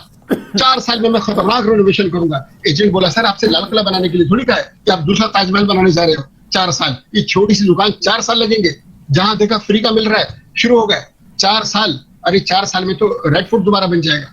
आप अपनी दुकान 4 साल में बनाओगे। आपको मालूम है 4 साल अगर आप रखोगे ना पीरियड ऑफ इंडैमिनिटी, 4 साल का क्लेम अगर इंश्योरेंस कंपनी से लोगे तो उसके हिसाब से प्रीमियम की कैलकुलेशन होगी, और आपको प्रीमियम इतना पे करना होगा। उसने लाखों करोड़ों में प्रीमियम बता दिया। बिजनेसमैन वापस आ गया। एजेंट ने समझाया कि जितना छोटा पीरियड रखोगे ना, उतना कम आपको प्रीमियम देना होगा, और जितना बड़ा पीरियड रखोगे उतना ज्यादा प्रीमियम आपको देना होगा। तो बिजनेसमैन ने कहा कि सर मैं 100% 6 महीने में इस पूरे का, अगर पूरा प्रीमाइसेस जल के पूरा तबाह हो गया, सारा डैमेज हो गया, तो भी मैक्सिमम 6 महीने के अंदर मैं सारा रेनोवेट करके पूरी बिल्डिंग दोबारा बना दूंगा। एजेंट बोला ठीक है। इसका मतलब ये हुआ कि आज एग्रीमेंट में ये लिखा जाएगा कि तुम अगर आग लगती है तो उसके बाद 6 महीने के अंदर अंदर तुम ये पूरा रिनोवेट करोगे, तो 6 महीने का प्रॉफिट और उसके फिक्स एक्सपेंसेस सारा इंश्योरेंस कंपनी आपको पे करेगी। बच्चों इस 6 महीने को, ये क्वेश्चन थ्योरी में ऑब्जेक्टिव आ सकता है कि इन 6 महीने को क्या कहते हैं? इसको हम कहते हैं पीरियड ऑफ इंडैमिनिटी। ये वो पीरियड है जिसमें नुकसान को पूरा करेगी इंश्योरेंस कंपनी पॉलिसी होल्डर की। तो समझ आई बात? अगर बिजनेसमैन कहता है कि मैं 6 महीने के अंदर या 5 महीने के अंदर या 4 महीने के अंदर या 8 महीने के अंदर, जो भी पीरियड वो बताता है कि मैं इस पीरियड में रेनोवेशन कंप्लीट कर लूंगा, उसे हम कहते हैं पीरियड ऑफ इंडैमिनिटी। राइट बच्चों? अब इसके बाद क्या होगा कि पीरियड ऑफ इंडैमिनिटी फिक्स हो गया, फॉर एग्जाम्पल 6 महीने। एजेंट ने कहा कि सर एक काम और सुनिएगा, अगर आप 6 महीने के अंदर, बच्चों आप लोग सुन रहे हैं? एक बार कोई बच्चा रिस्पॉन्स करो। सब लोग सुन रहे हैं भाई? Yes sir, yes sir. Good, thank you so much, thank you. सुनो बच्चों, सुनो। मैं ये कह रहा था कि इंश्योरेंस कंपनी से ने पूछा बिजनेसमैन से, एजेंट ने पूछा बिजनेसमैन से, सर आप 6 महीने में रिनोवेशन पूरा कर लोगे? हाँ 6 महीने में कर लूंगा, और मैं तो देखना पूरे जोश में हूँ। अगर ऐसा हुआ ना कि आग लग गई तो मैं तो खुद भी लग जाऊंगा मजदूरों के साथ, और अपने घर वालों को भी लगा लूंगा, अपने पूरे खानदान वालों को, और 6 महीने की जगह 4 महीने में कंस्ट्रक्शन पूरा कर दूंगा। एजेंट बोला खबरदार, सुनो ध्यान से, अगर रिनोवेशन 4 महीने में पूरा हुआ तो क्लेम 4 महीने का मिलेगा। अरे भाई, हम आपके नुकसान आप समझ ही नहीं रहे, आप समझ ही नहीं रहे। ये कॉन्ट्रैक्ट ऑफ इंडैमिनिटी है, इसमें नुकसान को पूरा कराया जाता है, इसमें आपको एंजॉय नहीं कराया जाता। आप 6 महीने की पॉलिसी लेकर 6 महीने का प्रीमियम देंगे, लेकिन अगर आपका रिनोवेशन 4 महीने में कंप्लीट हुआ तो क्लेम 4 महीने का मिलेगा। अरे ये तो गलत बात है, मैंने तो प्रीमियम 6 महीने का दिया है, आप 6 साल का दे दीजिए। अरे भाई आप फिर नहीं समझ रहे। कॉन्ट्रैक्ट ऑफ इंडैमिनिटी यानी कि तुम्हें गुड द लॉस, नुकसान होगा तो भरेंगे, नहीं होगा तो नहीं भरेंगे। अगर 4 महीने में रिनोवेशन पूरा हुआ तो 4 महीने बाद आपका बिजनेस शुरू हो जाएगा, तो आपको कोई लॉस ही नहीं, तो फिर क्लेम क्यों? क्लेम 4 महीने का मिलेगा। अच्छा, तब तो मैं 6 महीने का प्रीमियम देकर 7 महीने करूंगा, तो फिर क्लेम 6 महीने का मिलेगा। यानी कि पीरियड ऑफ इंडैमिनिटी और the completion of renovation which ever is earlier, जो पहले पूरा हो गया। या तो इंडैमिनिटी पीरियड पूरा हो जाए या फिर रिनोवेशन पहले पूरा हो जाए, जो पहले होगा क्लेम उतने ही महीनों का मिलेगा। चलो बच्चा, अब इसके बाद आगे चलते हैं। जब आपको याद होगा, अब मैं बिल्कुल रेलिवेंट बातें करूंगा आपसे, बिल्कुल रेलिवेंट आपके एग्जाम से रिलेटेड। बच्चों आपको याद होगा कि जब आप फुल फ्लैज क्वेश्चन करते थे लॉस ऑफ प्रॉफिट पॉलिसी का, तो आप लिखते थे calculation of loss of profit, heading डालते थे। उसके बाद आप कैलकुलेट करते थे calculation of short sales. Right? अब मैं ये समझाऊंगा। जब बिजनेसमैन ने पॉलिसी ले ली लॉस ऑफ प्रॉफिट पॉलिसी, जल्दी से सुनना बात को, 30 जून को प्रीमाइसेस में आग लग गई। करंट ईयर उनका जो भी है, लेकिन फाइनेंशियल ईयर है 1 अप्रैल से 31 मार्च। चलो मैं ईयर ले लेता हूं। करंट ईयर है 2020-21। करंट ईयर 20-21 है, 1 अप्रैल 20 से 31 मार्च, 1 अप्रैल 20 से 31 मार्च 2021, ये करंट ईयर है। करंट ईयर में 30 जून को प्रीमाइसेस में आग लगी। ठीक है, डेट याद हो गई? 30 जून 2020 को प्रीमाइसेस में आग लगी, और पीरियड ऑफ इंडैमिनिटी था 6 मंथ्स। राइट? चलो भाई, पीरियड ऑफ इंडैमिनिटी कितना था? 6 मंथ्स। 30 जून को प्रीमाइसेस में आग लगी। अब 30 जून से 6 महीने कब पूरे होंगे? 31 दिसंबर। ये 6 महीने हो गए, ये भी ठीक है। लेकिन क्या हुआ, कि रिनोवेशन, अब जब 30 जून को प्रीमाइसेस में आग लगी और कॉन्ट्रैक्ट में पीरियड ऑफ इंडैमिनिटी 6 मंथ्स था, 6 महीने था। अब उन्होंने रिनोवेशन शुरू करा आग लगने के बाद, तो रिनोवेशन 5 महीने में कंप्लीट हो गया। 5 महीने मतलब 1 जुलाई से या 30 जून से 30 नवंबर। अब बच्चों जल्दी से मुझे बताना मत, जल्दी अपने आप सोच लो कि आंसर क्या होगा। क्लेम कितने महीनों का कैलकुलेट होगा, 6 मंथ्स का या 5 मंथ्स का? ऑब्वियसली 5 मंथ्स का, ऑब्वियसली 5 मंथ्स का। हाँ जी बच्चों 5 मंथ्स का, क्योंकि 6 महीने की पॉलिसी थी, लेकिन रिनोवेशन कब पूरा हुआ? 5 महीने में। तो क्लेम जो मिलेगा वो 30 जून या फिर 1 जुलाई से 30 नवंबर तक का मिलेगा। चलो भाई, अब क्लेम मिलेगा प्रॉफिट का, तो प्रॉफिट कैसे निकालेंगे? अब ये जो करंट ईयर है जिसमें आग लगी वो है 2021। आग लगी 30 जून को और हमने पूरा रिनोवेशन कंप्लीट करा 30 नवंबर 2020 में। बच्चों ये जो 5 महीने का क्लेम मिलेगा प्रॉफिट का क्लेम मिलेगा इन 5 महीने का, वो प्रॉफिट किस पर कैलकुलेट होगा? सेल्स पर। अब इन 5 महीने में सेल्स तो हुई नहीं, तो प्रॉफिट कैसे कैलकुलेट करें? ये जो 5 महीने हैं जिसमें बिजनेस डिस्टर्ब है, इसके कई नाम है। इस 5 महीने को हम कहते हैं डिसलोकेशन पीरियड। अरे एग्जाम्स में ऑब्जेक्टिव आएगा थ्योरी का बच्चों। इन 5 महीनों को हम कहते हैं dislocation period, disturbed period, period of indemnity. यही 5 महीने जिनके नुकसान को इंश्योरेंस कंपनी पूरा करेगी। ये पीरियड ऑफ इंडैमिनिटी है, ये 5 महीने। ऑब्जेक्टिव के लिए तैयार हो जाओ। जो डिसलोकेटेड पीरियड है बेसिकली वही पीरियड ऑफ इंडैमिनिटी है। अब इन 5 महीने के प्रॉफिट का कैलकुलेशन कैसे होगा? इन 5 महीने के प्रॉफिट के कैलकुलेशन के लिए इन 5 महीने की सेल्स ली जाएगी, और वो सेल्स तो हुई नहीं, तो कैसे ली जाएगी सेल्स? सेम 5 मंथ्स देखे जाएंगे प्रीवियस ईयर के, लास्ट ईयर के। करंट ईयर के 5 महीने कौन से? करंट ईयर के 5 महीने हैं, हाँ जी बच्चों, करंट ईयर की जो 5 महीने हैं वो है 30 जून 2020 से 30 नवंबर 2020। सेम 5 मंथ देखो लास्ट ईयर के 2019 के। दो पिछले साल जाओ, सेम 5 महीने 30 जून 2019 से 30 नवंबर 30 नवंबर 2019। सेम 5 मंथ पिछले साल करेंगे, उसे हम कहते हैं कॉरस्पॉन्डिंग पीरियड। क्या कहते हैं दोस्तों से? Corresponding period. तो पीरियड ऑफ इंडैमिनिटी, जिन महीनों में बिजनेस डिस्टर्ब है, सेम महीने देखो ठीक पिछले साल के, उसे कहो कॉरस्पॉन्डिंग पीरियड। और ये एज्यूम करो कि जो सेल्स पिछले साल इन 5 महीनों में हुई थी वही सेल्स होने वाली थी इस साल के 5 महीनों में, जिसमें आग लगने से बिजनेस डिस्टर्ब हुआ। लेकिन बिजनेस कभी भी कांस्टेंट नहीं होता, बिजनेस हमेशा अपवर्ड ट्रेंड होता है। तो हमें ये भी देखना होगा कि हमारा बिजनेस हर साल कितना ट्रेंड है उसका, कितने परसेंट वो इंक्रीज होता है बिजनेस। तो ये क्वेश्चन आपको दे रखा होगा अपवर्ड या डाउनवर्ड ट्रेंड। अब मान लो हमारा बिजनेस हर साल 20% इंक्रीज करता है। बताओ बच्चों कॉरस्पॉन्डिंग पीरियड किसे कहते हैं? ये ऑब्जेक्टिव के लिए प्रिपेयर हो जाओ। कोई बच्चा रिस्पॉन्स करो अपने आप को अनम्यूट करके कि कॉरस्पॉन्डिंग पीरियड क्या होता है? सर लास्ट ईयर में वही सेम पीरियड को बोलते हैं। जो जब आग लगा तो उसके पहले का 6 महीने नहीं उसका, हाँ बिल्कुल same month of the previous year. जो पीरियड ऑफ इंडैमिनिटी उसका सेम। हाँ, जैसे मैंने एग्जांपल लिया कि आग लगी 30 जून 2020 में और 5 महीने में रिनोवेशन कंप्लीट हो गया 30 जून 2020 से 30 नवंबर 2020। इसके ये वाले 5 महीने पिछले साल के लो 30 जून 2019 से 30 नवंबर 2019। These 5 months are called period of indemnity, right बच्चों? अब ये बताओ जो पिछले 5 महीने की सेल्स है वो दे रखी है आपको क्वेश्चन में 2 लाख रुपए। तो ये जो पिछले 5 महीने में सेल्स 2 लाख थी, वही 2 लाख इन 5 महीने में होने वाली थी या सेल्स इंक्रीज होती? हर साल बिजनेस कांस्टेंट रहता है या अपवर्ड जाता है? अपवर्ड रहता है सर। अपवर्ड, डाउनवर्ड भी हो सकता है लेकिन नॉर्मली अपवर्ड होता है। अपवर्ड कितने परसेंट होगा ये क्वेश्चन में गिवन होगा। For example 20%, right? अब ये बताओ ठीक पिछले साल के 5 महीने की सेल्स 2 लाख रुपए है, इसका 20% इसमें ऐड करना बच्चों 2,40,000। 2,40,000 इसे कहते हैं स्टैंडर्ड सेल्स। क्या कहते हैं इसको? अरे यार ये ऑब्जेक्टिव आ चुका है क्वेश्चन में। अरे ये 1 नंबर का प्रैक्टिकल ऑब्जेक्टिव है बच्चों। ये एक नंबर का प्रैक्टिकल ऑब्जेक्टिव है। इसमें वो क्या करेंगे, आपको फिगर्स देंगे, आपसे कहेंगे बस इतना बता दो कि स्टैंडर्ड सेल्स कितनी है, और पता है क्वेश्चन को बड़ा कर देंगे, इसमें एक्चुअल सेल्स भी दे देंगे, और पता नहीं क्या क्या बच्चे को लगेगा इतना बड़ा क्वेश्चन है, जरूर क्वेश्चन के पीछे कुछ ढूंढ के लेकर आता हूँ। अरे क्या ढूंढ रहा है भाई? अरे यार क्यों नहीं समझ आ रहा कि स्टैंडर्ड सेल्स है? नहीं सर क्वेश्चन बड़ा है, इसके पीछे कुछ छुपा हुआ है जो आपको भी नहीं दिख रहा। तो फिर खुद जाके देख लिया, फिर तो मुझे भी नहीं दिख रहा।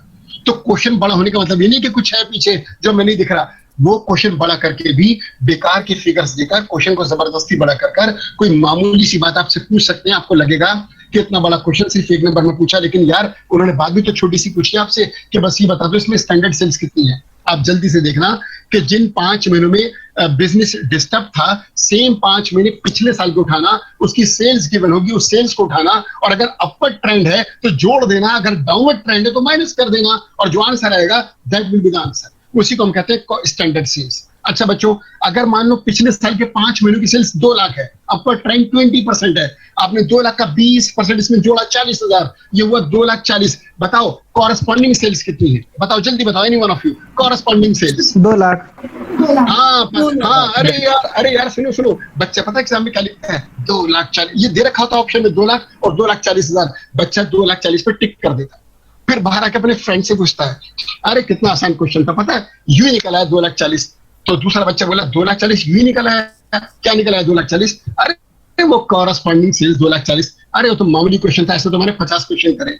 बच्चा बोला अरे भाई वो तो 2 लाख था आंसर, क्या बात कर रहा है, अपर ट्रेंड 20% दे रखा था, लेकिन भाई वो स्टैंडर्ड सेल्स नहीं पूछी थी तेरे से, कॉरेस्पॉन्डिंग सेल्स पूछी थी। ओ माय गॉड, फिर वो क्यों दिया था 20% अपर ट्रेंड? वो तेरे से मजे लेने के लिए दिया था, और तू वहां पे एंजॉय करा कर भी आ गया उनको।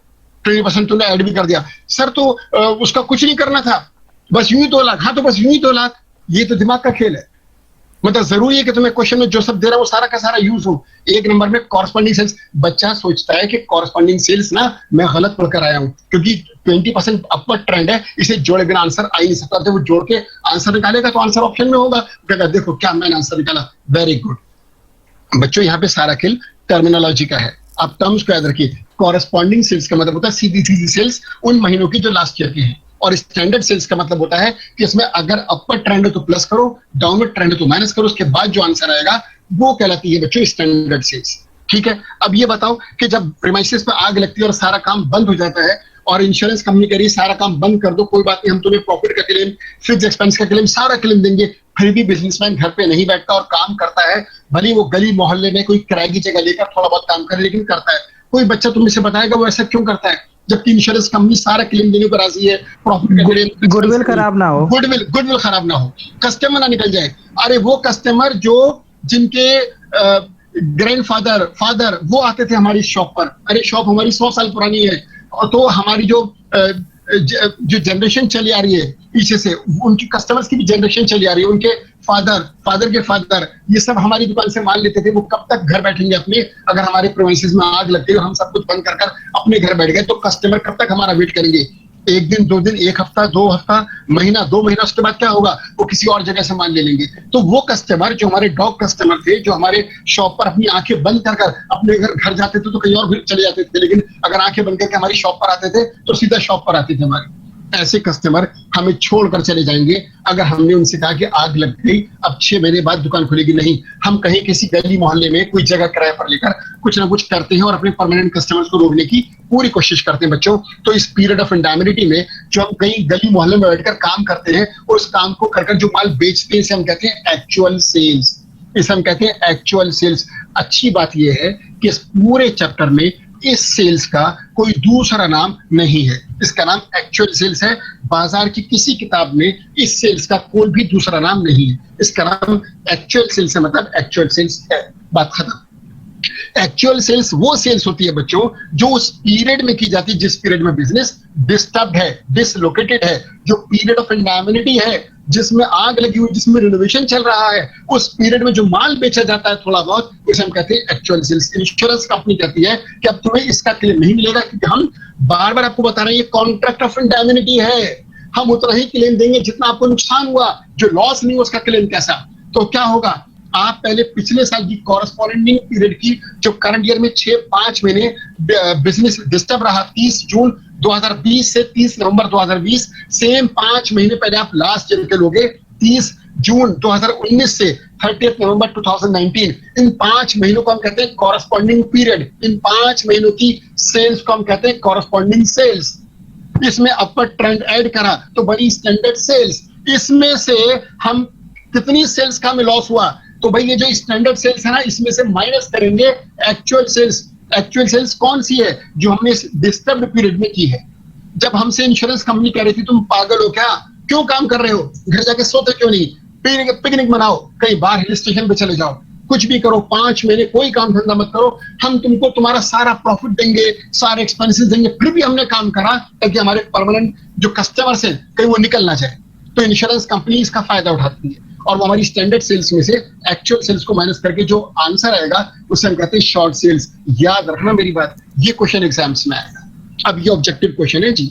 अब तो वो एक फुल फ्लैज क्वेश्चन देकर आपसे कहेंगे, सीधा सीधा बोलेंगे कि what is the amount of short sales. बच्चों शॉर्ट सेल्स यहाँ पर कौन निकाल कर दिखाएगा, जिसे कॉरस्पॉन्डिंग पीरियड की परिभाषा पता होगी, जिसे कॉरस्पॉन्डिंग सेल्स किसे कहते हैं ये पता होगा। आपको क्या लगता है जरूरी है कि वो आपको डेट दे? एक बच्चा कह रहा है सर डेट तो मैं यूं ही देख के पता लगा लेता हूं। अरे यूं ही पता लगा लेगा ना, चल जा, डेट होगी नहीं, क्वेश्चन में कर ले जो करना है। क्वेश्चन में डेट ही नहीं होगी, अब क्या करेगा बता? अब तो वहां सीधा दे रखा होगा कॉरस्पॉन्डिंग सेल्स, अब क्या करेगा? या sales for the corresponding period, अब क्या करेगा? तो क्यों नहीं डेट के साथ याद कर रहे हैं कि इसको हम कॉरस्पॉन्डिंग पीरियड कहते हैं, उसकी सेल्स को हम कॉरस्पॉन्डिंग सेल्स कहते हैं, उसमें ट्रेंड का इफेक्ट दिखाने के बाद उसे हम स्टैंडर्ड सेल्स कहते हैं, उसमें से एक्चुअल सेल्स को माइनस करने के बाद हम उसे शॉर्ट सेल्स कहते हैं। बच्चों टर्म्स क्यों नहीं याद करते हम? इन टर्म्स को याद करो, ऑब्जेक्टिव के लिए बिल्कुल प्रिपेयर्ड रहो, राइट? चलो इसके बाद शॉर्ट सेल्स आ गई। अब ये जो शॉर्ट सेल्स है क्लेम इसका नहीं मिलेगा, क्लेम तो प्रॉफिट का मिलेगा। अब प्रॉफिट के लिए क्या चाहिए तुम्हें? सेल्स को हम किससे मल्टीप्लाई करेंगे कि प्रॉफिट आ जाए? जीपी रेशियो से। जीपी रेशियो का फॉर्मूला क्या होता है? जीपी रेशियो का फॉर्मूला होता है gross profit upon net sales into 100। लेकिन मेरी बात सुनो ध्यान से, इंश्योरेंस कंपनी ने क्या कहा था आपसे? आपको वो ग्रॉस प्रॉफिट देंगे या नेट प्रॉफिट देंगे? आपको नेट प्रॉफिट देंगे। तो फिर ग्रॉस प्रॉफिट क्यों उठाए हम? क्योंकि क्लेम तो नेट प्रॉफिट का मिलेगा। बच्चों insurance company loss of profit policy में ग्रॉस प्रॉफिट का क्लेम नहीं देती, नेट प्रॉफिट का क्लेम देती है। इंश्योरेंस कंपनी 2 क्लेम देती है, एक तो नेट प्रॉफिट का और एक फिक्स्ड एक्सपेंसेस का। अब बच्चों ये बताओ, आज के टेस्ट में एक बड़ा शानदार क्वेश्चन है आपके लिए, और पहले मैं टेस्ट के बारे में बोल दूं, कभी सेशन खत्म होते थे बच्चे भाग जाएं, बच्चे बहुत चालू होते पता लगा लेंगे सेशन कब खत्म होने वाला है और वो एकदम से निकल लेंगे कि सर वो तो हम सेशन के बीच में चले गए थे, आपको गलत लगा कि हम टेस्ट छोड़कर भागे। हम तो टेस्ट से ना 5 मिनट पहले ही चले गए। तो पहले टेस्ट की बात कर लूं। टेस्ट से भागने का मतलब जानते हो क्या होता है? कि आप चाहते ही नहीं एग्जाम्स में अपियर होना। ये तो छोटा सा टेस्ट है, चलो भाग जाओगे, कोई तुम्हें पकड़ेगा नहीं। मेन एग्जाम्स में क्या करोगे? अगर इन समस्याओं का समाधान नहीं निकालोगे, अगर इन प्रॉब्लम्स को फेस नहीं करोगे तो ये तो लाइफ में हमेशा रहेंगी। अरे टेस्ट पता है कब देना चाहिए? जब हमें कुछ ना आता हो तब भी टेस्ट हमें देना चाहिए। पता तो चले हम कहाँ हैं, हम कहाँ जाना चाहते हैं, और इस पूरे डिस्टेंस को कवर करने के लिए हमें करना क्या होगा। आपको हर उस वो काम करना चाहिए जिससे आपको कॉन्फिडेंस आ जाए। ये जो टेस्ट होता है इसलिए होता है, इससे कोई आपको, अगर आपके 20 आउट ऑफ 20 आ गया तो कोई आपको अवार्ड थोड़ी मिलेगा हमारी तरफ से, अगर 0 आया तो कोई पनिशमेंट नहीं मिलेगा। फिर ये सब क्यों हो रहा है? इसलिए कि आप अपने आप को टेस्ट करो। ये आपका टेस्ट है आपके लिए कि आप कहाँ पर हो और आपको करना क्या है, कैसे आप इंप्रूव करोगे। चलो बात खत्म, वापिस आओ। जीपी रेशियो बच्चों प्लीज इसे सुनना, थोड़ा सा बोरिंग होगा लेकिन थोड़ा बर्दाश्त करना। जीपी रेशियो कैसे निकालोगे? देखो ग्रॉस प्रॉफिट रेशियो का फॉर्मूला है gross profit upon net sales into 100, right? लेकिन बच्चों यहाँ फॉर्मूला थोड़ा डिजाइन होगा। कैसे? इंश्योरेंस कंपनी कहती है कि हम आपको प्रॉफिट का क्लेम देंगे और आपको फिक्स एक्सपेंस का, लेकिन बिजनेसमैन बहुत चालू है, बहुत चालाक है बिजनेसमैन, वो इंश्योरेंस कंपनी से इंफॉर्मेशन को छुपाता है। इंश्योरेंस कंपनी को प्रीमियम कम देना पड़े, इंश्योरेंस कंपनी को प्रीमियम नहीं देना चाहता, वो प्रीमियम को कम करने के खातिर अपने एक्सपेंसेस को छुपाता है और अपने सारे फिक्स एक्सपेंस डिस्क्लोज नहीं करता, क्योंकि जितने ज्यादा एक्सपेंस वो डिस्क्लोज करेगा प्रीमियम का अमाउंट उतना ज्यादा हो जाएगा। प्रीमियम को कम रखने की वजह से अपने एक्सपेंसेस को छुपाता है और सारे एक्सपेंस का इंश्योरेंस नहीं कराता। याद रखिएगा बच्चों, वेरिएबल एक्सपेंसेस का इंश्योरेंस नहीं होता। दोबारा बताता हूं, वेरिएबल एक्सपेंसेस का इंश्योरेंस नहीं होगा, क्योंकि वो तो बिजनेस बंद होने से ऑटोमेटिकली बंद हो जाते हैं। इंश्योरेंस कंपनी इंश्योरेंस पॉलिसी देती है आपको फिक्स एक्सपेंसेस के लिए। बच्चों आपको 11वीं क्लास का ट्रेडिंग अकाउंट याद है? ओपनिंग स्टॉक परचेजेस और डायरेक्ट एक्सपेंसेस, वो जो डायरेक्ट एक्सपेंसेस थे वो क्या थे? वो सारे के सारे वेरिएबल एक्सपेंसेस थे। बच्चों बिजनेस के जितने भी वेरिएबल एक्सपेंसेस होते हैं नॉर्मली ट्रेडिंग अकाउंट में आते हैं, और जितने फिक्स एक्सपेंसेस है ये सब प्रॉफिट एंड लॉस अकाउंट में आते हैं। ऐसा मानकर चलिए इस टॉपिक को समझने के लिए, जबकि ये बात पूरी तरह से सही नहीं है, लेकिन अभी हमें फोकस इस टॉपिक पर करना है तो आपको ये बात माननी पड़ेगी। अब सुनिएगा, आपको जब क्वेश्चन आप सॉल्व करते हैं तो इंश्योरेंस कंपनी जब पॉलिसी देती है तो हम लॉस ऑफ प्रॉफिट पॉलिसी में इंश्योरेंस कंपनी नेट प्रॉफिट और फिक्स्ड एक्सपेंसेस का क्लेम देगी, लेकिन इंश्योरेंस कंपनी से अगर बिजनेसमैन एक्सपेंस छुपाता है और सारे एक्सपेंस का इंश्योरेंस नहीं कराता तो सारे एक्सपेंस का इंश्योरेंस कंपनी क्लेम नहीं देगी।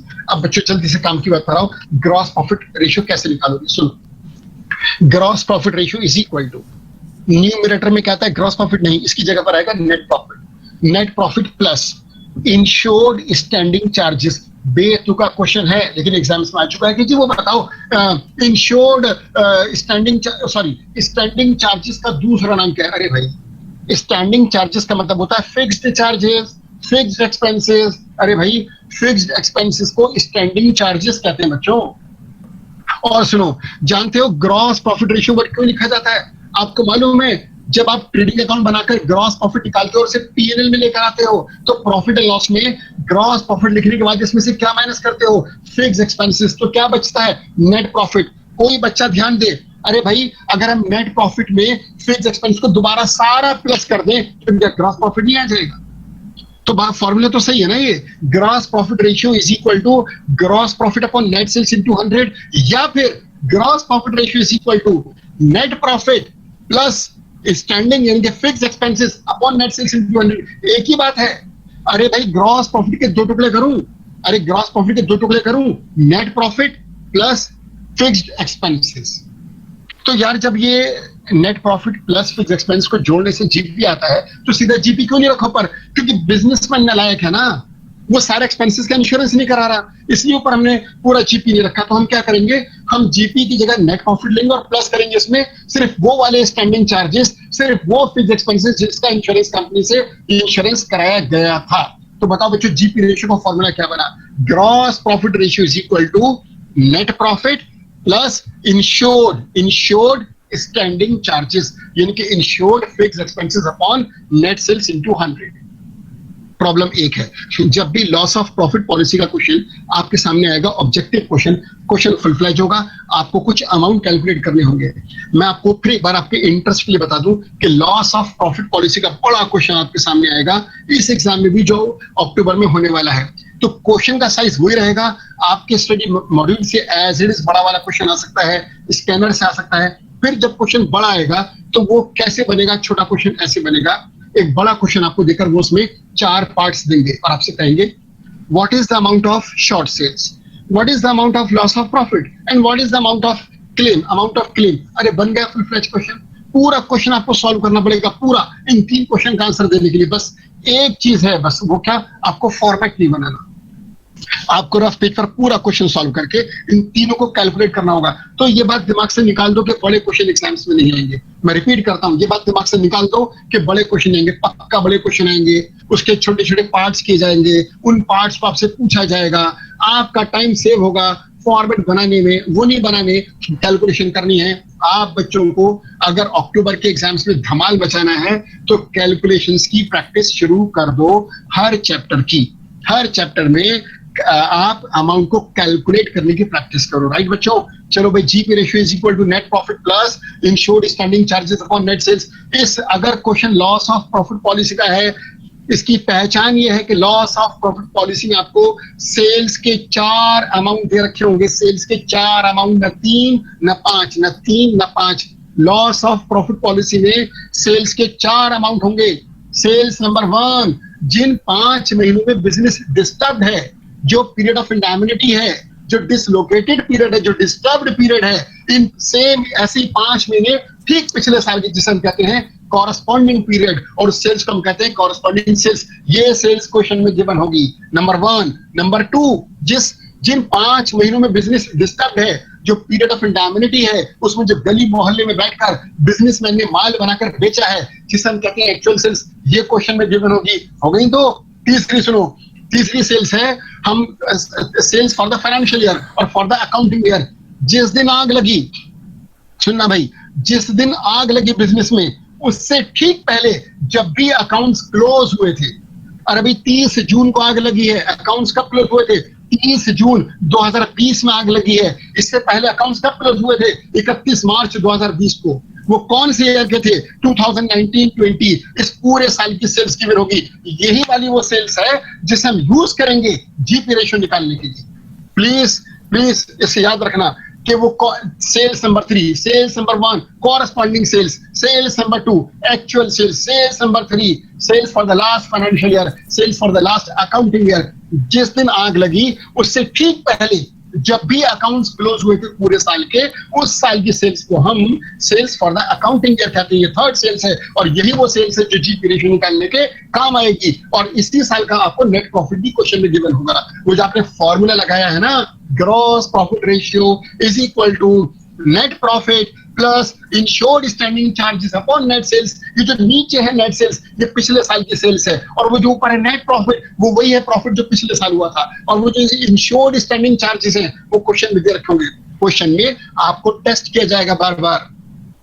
करूं आपको टेस्ट? क्वेश्चन में पता है क्या गिवन होगा? क्वेश्चन में गिवन होगा standing charges are ₹1 lakh. Standing charges 1 lakh है और इंश्योरेंस वो है 75% का। ओहो, तो 1 लाख का 1 लाख का 75% मींस 75,000। इसका मतलब जो 1 लाख रुपए के फिक्स्ड एक्सपेंसेस हैं लास्ट ईयर के, उसमें से 75,000 के एक्सपेंसेस इंश्योर्ड है और 25,000 रुपीज के एक्सपेंसेस अनइंश्योर्ड।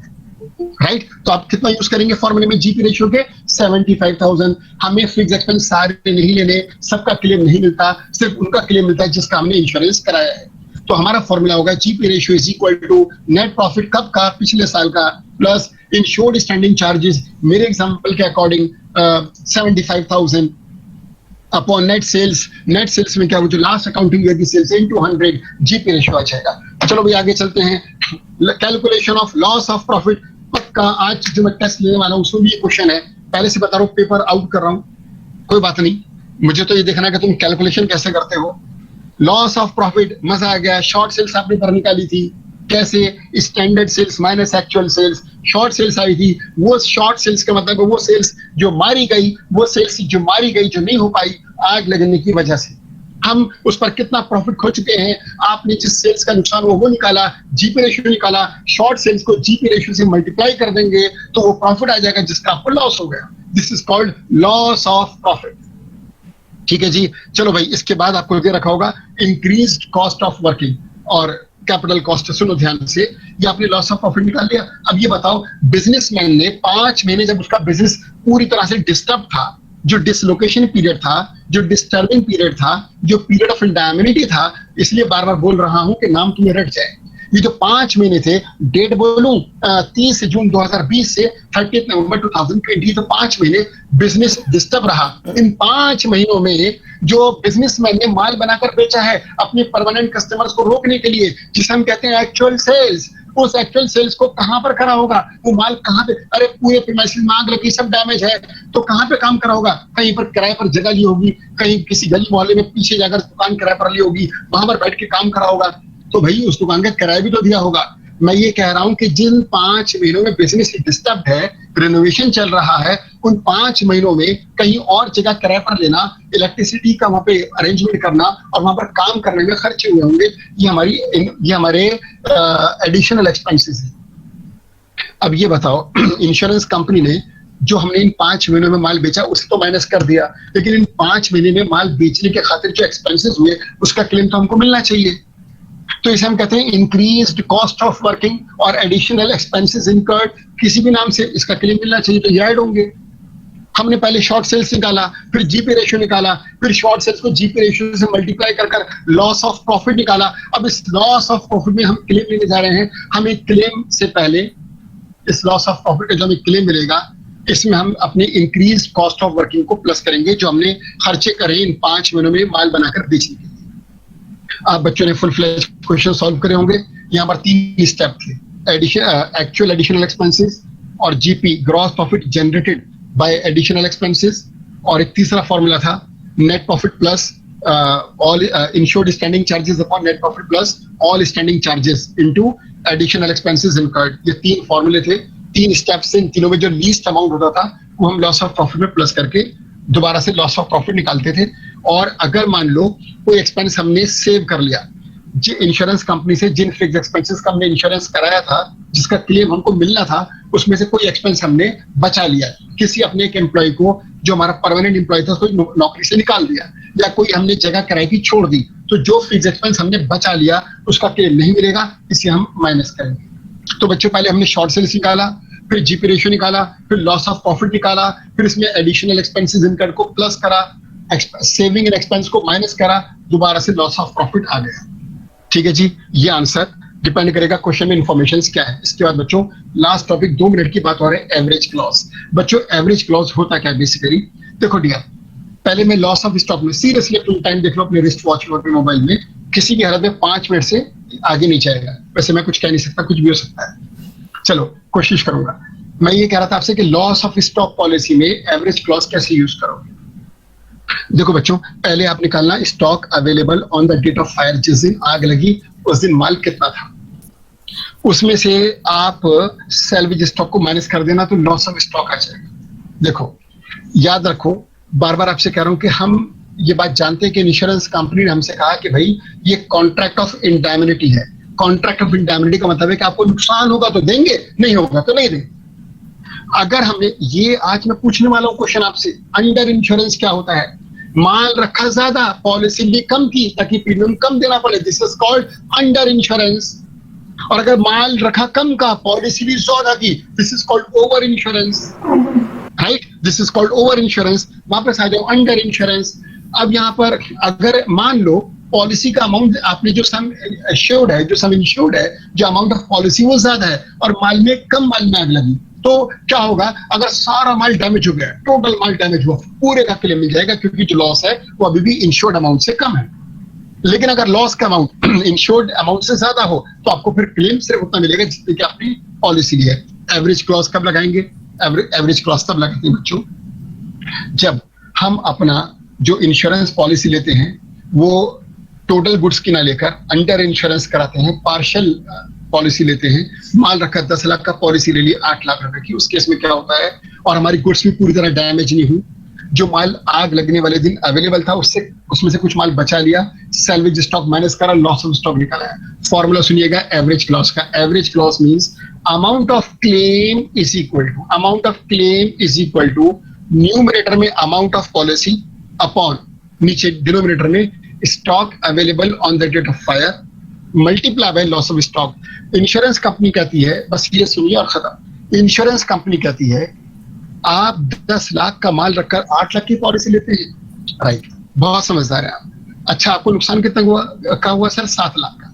अच्छा ठीक है, पॉलिसी आपने ली 8 लाख रुपए की, माल रखा 10 लाख का, तो आप और हम पार्टनर हो गए 4:1 के रेशियो में। भाई आप 10 लाख का माल रखकर 8 लाख की पॉलिसी लेते हैं, तो आप तो पहले इस बात की रिस्पॉन्सिबिलिटी ले रहे हैं कि 2 लाख आप बेयर करेंगे, तो अब आपको 7 लाख का भी क्लेम नहीं मिलेगा, 7 लाख के भी सिर्फ 80% का क्लेम मिलेगा आपको। अब तो लॉस भी नहीं मिलेगा। अरे सर मैंने पॉलिसी 8 लाख के लिए, लॉस तो 7 लाख का है, तो मुझे 7 लाख दो, तो मेरा लॉस आपके सम इंश्योर्ड से कम है। आपने कहा था कि लॉस का क्लेम मिलेगा, तो मैंने आपसे 8 लाख की पॉलिसी ली है, मैंने आपसे 8 लाख की पॉलिसी ली है, लॉस 7 लाख का है। जब मैं 8 लाख की पॉलिसी ले रहा हूं तो 8 लाख तक का क्लेम आपको देना चाहिए, तो मेरा लॉस 7 लाख है, मुझे 7 लाख दो। कंपनी करी नहीं, ये तो पार्टनरशिप तू नहीं करी हमारे साथ। 8 लाख का पॉलिसी लिया, 10 लाख का माल रखा, तो हम पार्टनर हो गए 4:1 की रेशियो में। भाई अब जो तेरा 7 लाख का लॉस है ना, वो भी नहीं मिलेगा तेरे को, उसका 80% कंपनी तुझे देगी। इसे कहते हैं बच्चों एवरेज क्लॉज। इसमें फॉर्मूला सुनिए दोबारा से आप, amount of claim is equal to amount of policy यानी कि 8 lakh upon stock available on the date of fire यानी कि 10 lakh into loss of stock यानी कि 7 लाख।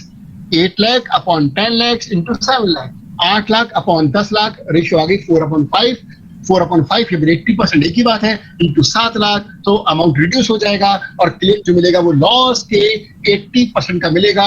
वो चिल्लाए, अपने कपड़े फाड़े, बाल नोचे, जो मर्जी कर ले, गलत काम उसने करा, माल ज्यादा रखा, पॉलिसी कम की ली, तो भागीदारी उसने खुद करी है इंश्योरेंस कंपनी के साथ इस लॉस में, तो इस लॉस का एक पार्ट उसको खुद बियर करना होगा।